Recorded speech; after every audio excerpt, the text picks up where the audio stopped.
Hey everybody, nice to see you again. Here today on Let's Get Cooking. I'm going to show you how to make some of the best chicken brats that you'll ever taste. They're more on the Italian side. The ingredients are right behind me, so let's get over there and look at them, and we'll get started. Okay, everybody, here are our ingredients, and all these ingredients will be underneath the subject, so you can just go down and read them from there, but we'll go over them anyway. So 4 pounds of boneless, skinless chicken thighs. I like them that way if you get a good deal on. This is like basically one of those big family packs you find at the supermarket. I quartered them up also, so it's easier to go through my meat grinder for my KitchenAid. And I also have about 6 ounces of cubed up bacon in there just to give that little extra flavor and fat. Moving on, there's 12 ounces of feta cheese. I do have another 6 ounces, still in the refrigerator just in case I need more. Black pepper, coarse sea salt, olive oil, of course, Italian seasoning. That is a half cup of chopped garlic. The kind that comes in a can. It's not as potent as fresh garlic, so if you're using fresh and want to chop it up to your own taste, that's fine. I just would cut back. I wouldn't use a whole half cup. Then we have 3 large onions, just chopped up, and also 4 assorted colored bell peppers chopped up. Mushrooms. There's some portobello mushrooms. They're also just cubed up, and they are 8 ounces worth there. Then that's a 3/4 of a cup of white Chardonnay. I like the Chardonnay, I like the drier wines in this. If you prefer sweet, that's fine. And then spinach. That is chopped up spinach. I do remove the stems. It's baby spinach, and it's about 6 ounces. So basically one of those little bags of spinach all chopped up. And that's it. Other than the casings that these have to go into, which are pork casings, that's it. And here we are in front of my favorite machine, my favorite appliance in the whole place, the KitchenAid. Very versatile. And if you're just getting into cooking and you don't have a stand mixer yet, make sure you save up your pennies and get this one. I've had this one probably for over 10 years, maybe longer, and it hasn't skipped a beat. I do like to use the grinder attachment for this one, and you can also buy for a couple more dollars the sausage stuffer attachment, which I really, to tell you the truth, don't recommend. It doesn't like to push wetter consistency meats through it, so yeah, might as well just go out and buy a different sausage stuffer if you want to actually get it done quick. But for the grinding of the meat, it's not so bad. I only grind it once anyway. So yeah, that's all you need for this. We'll throw the chicken through it. I do not add a lot of people add spices to their chicken before they throw it through there. I do not. I like to add it as I'm going so I can smell it, see how it's going. I don't want to overdo anything. So yeah, let me go grab the chicken, and we'll get it through this thing. So here's what I'm going to catch it in. This is actually just one of those dish buckets. They're like $3.99 at the store. You could buy those ones for meat that are a little bit more rigid, way more expensive, like ridiculously expensive. So why waste your time? For as much as I do this is fine. It cleans up easy. Okay. So for saving time, I'm probably not going to show you the whole grinding process here. I'll get it going. The KitchenAid, of course, they're a little bit loud and distracting. So I don't think you want to sit here for 10 minutes watching me grind a bunch of chicken. But I'll let you see the process. So start it up. I usually put it on like 3 or 4. And start dropping her in.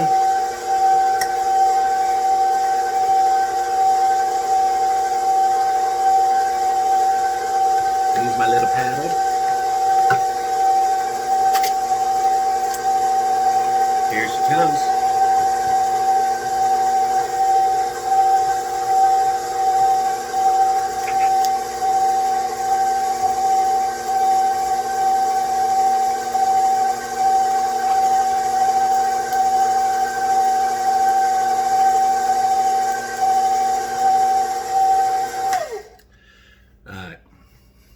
Now that you've seen that just mythical machine go, you can see that it's a little time consuming. I think it's because, if you really wanted to go fast, get your chicken a little colder. But it's not saying mine's not cold. It's just, you almost want it to the point of not frozen, but that stiffness to it. So let me finish this up, and then I'll be right back, and we'll add all our ingredients and get this thing mixed. Okay, everybody. So here is what we got out of that. Looks okay. It does, once we add the other ingredients, it will turn into more of a paste almost. Right now it looks a little bit chunky, I get it. I always add my wet ingredients first. So, of course, we got our 3/4 cup wine, Chardonnay. And I'll add in not a whole lot of olive oil. I'm guessing, that's maybe 1/4 cup. And then I won't add in the feta till last because, it's crumbled, so I don't want it to break up into so small that you don't even taste them. But that's pretty much all of our wet ingredients in there. So, since the garlic's a little wet, we'll get that on top too.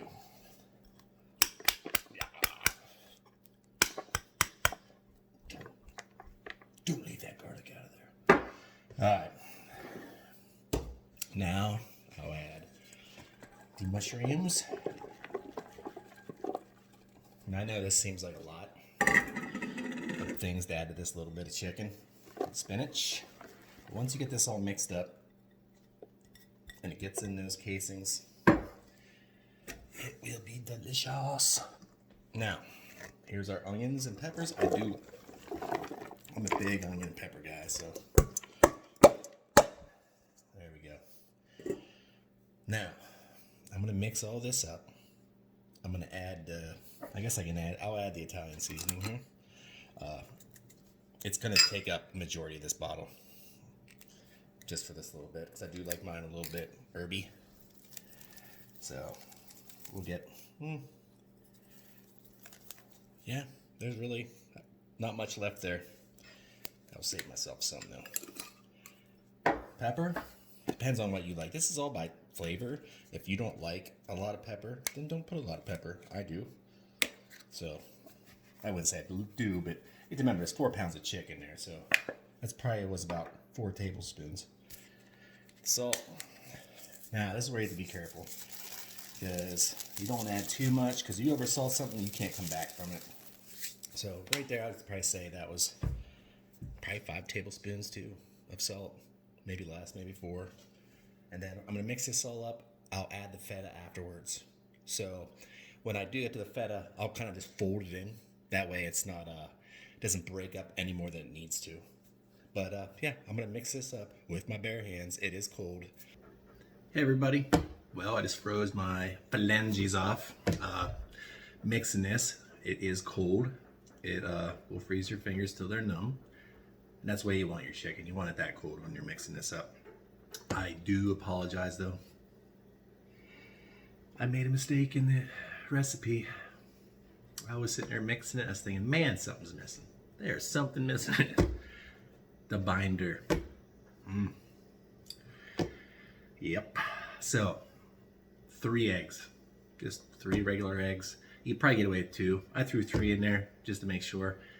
Plus, I like a little bit more gloopy. But here's the final product.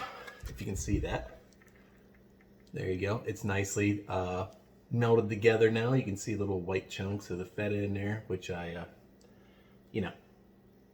just blended in or folded in. I didn't want to, they're already fine crumbles. I didn't want to break them up anymore. You won't even know they're there. They'll just melt out. So yeah, now it's time to get out the stuffer. Get those casings, which have been soaking in hot water, and get them on the horn. Get these puppies rolled out. A little bit of... Yeah, unfortunately, I don't have an automatic stuffer. It's a handheld. So here it is. The one-man power sausage stuffer. Surprisingly, you do only need 1 person for this. It's very sturdy. It doesn't like to fall over when you're cranking it. So you can put one hand on the horn here and catch it as it comes out. I think I got it on Amazon maybe 2 years ago for around $100. I mean, it could be more now, I doubt it, but there's many out there. You can get smaller ones. This one holds 5 pounds. So we'll get to 5 pounds in this thing. So with the extra ingredients of our 4 pounds, I doubt it all fits in one try. We'll load the horn with a sausage casing from a pork one. Sorry, they don't have chicken casings. You could go with collagen, I guess, if you didn't want to go with the pork. So, or you can go skinnier. You can put a different horn on this and actually go with lamb casing, and they'd be like a little breakfast sausage size. But lamb casings are really, really a big pain to work with. They're really thin. They get ripped real easy. So I'm just gonna go with the pork, and I like a meaty dog. So I'll get the meat. We'll get this thing stuffed, and we'll be ready to roll. All right, guys. So I got the horn loaded, which you can see. Got the casing on there. Went on rather easily. Been soaking for hours. The meat's packed in there. It didn't all fit. I mean, we're talking like not much left over. So what I'm going to do with that meat is I'm just going to save it for like breakfast patties. So even if you don't have the stuffer and you don't want to make this recipe, go ahead. You can either knock it down the recipe a little bit or whatever, and you can still make even nice breakfast patties with it, regular patties like for hamburger, chicken burgers, whatever you want to call them. So first thing we have to do is we have to get the meat going through here before we tie a knot in the end of this casing. Most people, if they have a stuffer, they already know how to do this. So let's get it going. Nope, all ready. There she blows. Now you also want to make sure your counter's rather clean, because this is gonna, really clean. You don't want disgusting stuff getting all over your nice chicken. So I'll pull out the end here. Sometimes I get this real quick and sometimes I don't, but it's tied knot. Try not to have much air there, because you can get it out later, but sometimes it'll blow up your casing if you get too much air. So I just pull back a little bit and then get that nice knot in there, and then I pull it back right there. So here we go. We're gonna get it going through here. This casing's not extremely long, so we'll see if we get the whole thing in there or not. I have a couple more casings that are even shorter than this one, but I am almost out. So I just get a little bit of pressure going. You can see the casing start. You try to hold it back a little bit just so you plump up your casing just enough, but not too much. You don't want to bust it, but you also don't want it to have air and not enough in there. But you want to leave enough so you can twist them, definitely. I could go faster, but since I'm using the one-man power method right now, I don't really want to.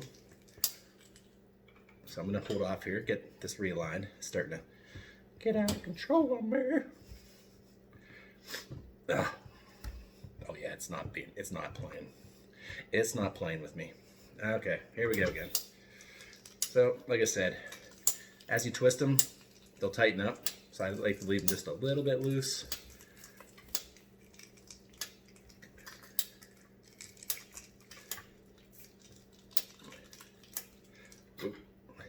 And getting out of control again.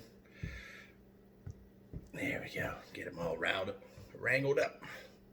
It's like a bunch of cattle, chicken cattle.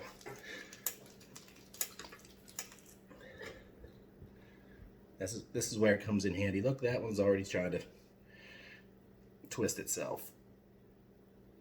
There we go. Get it back. I don't want to twist in there yet. Might not be where I want it, or it might bust out.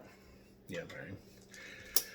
So usually I have 2 people, like I said, doing this. Get a friend over or whoever likes to eat good food like you do.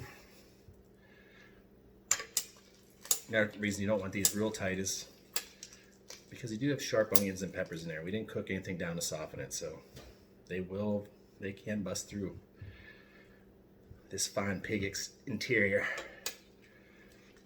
Oh, see, I'm already coming to the end of this one. Now I get to the end, I easily cut it short so I can, number one, it gives me a little bit of play.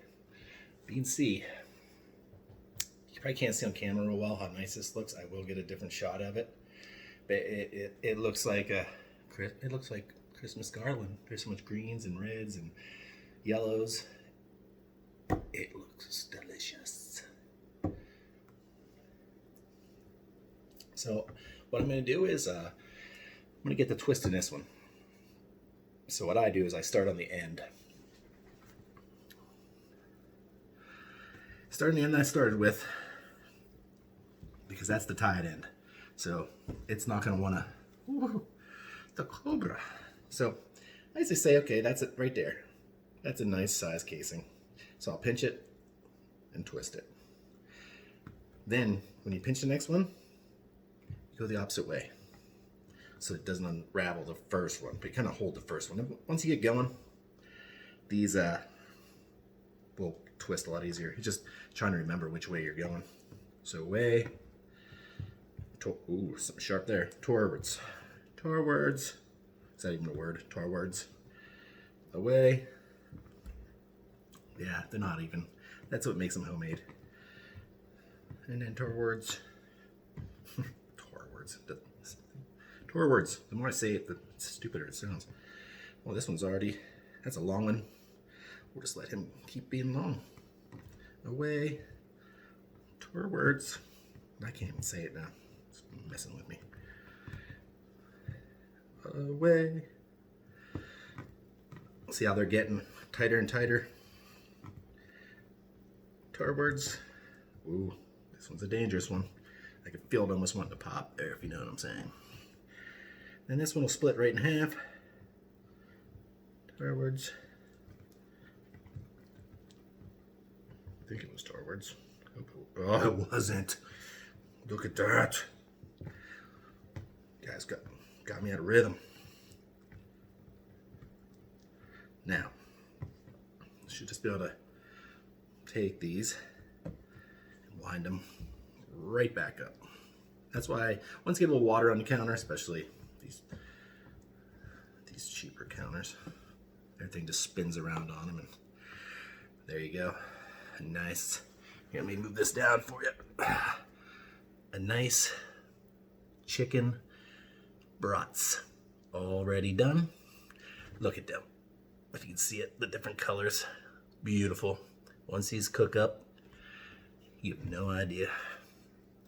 Well, let me clean up some stuff. I will finish doing these, and I'm gonna set them in the refrigerator, uncovered, overnight, so this starts to firm up. The casing will firm up, and then you'll be able to cut them without them unraveling themselves. Okay, see you in a little bit. Well, I showed you how to do it. I'm not going to show you how to cook it. Everybody has their own ways. You can either cook it, boil it in beer if you want to. I wouldn't recommend it because the wine's in there. You can do it that way. I would say boil in a little water, a light boil, in a saute pan or something. Don't do it in big pot of water unless you're doing a bunch of them. And then dry them off real quick.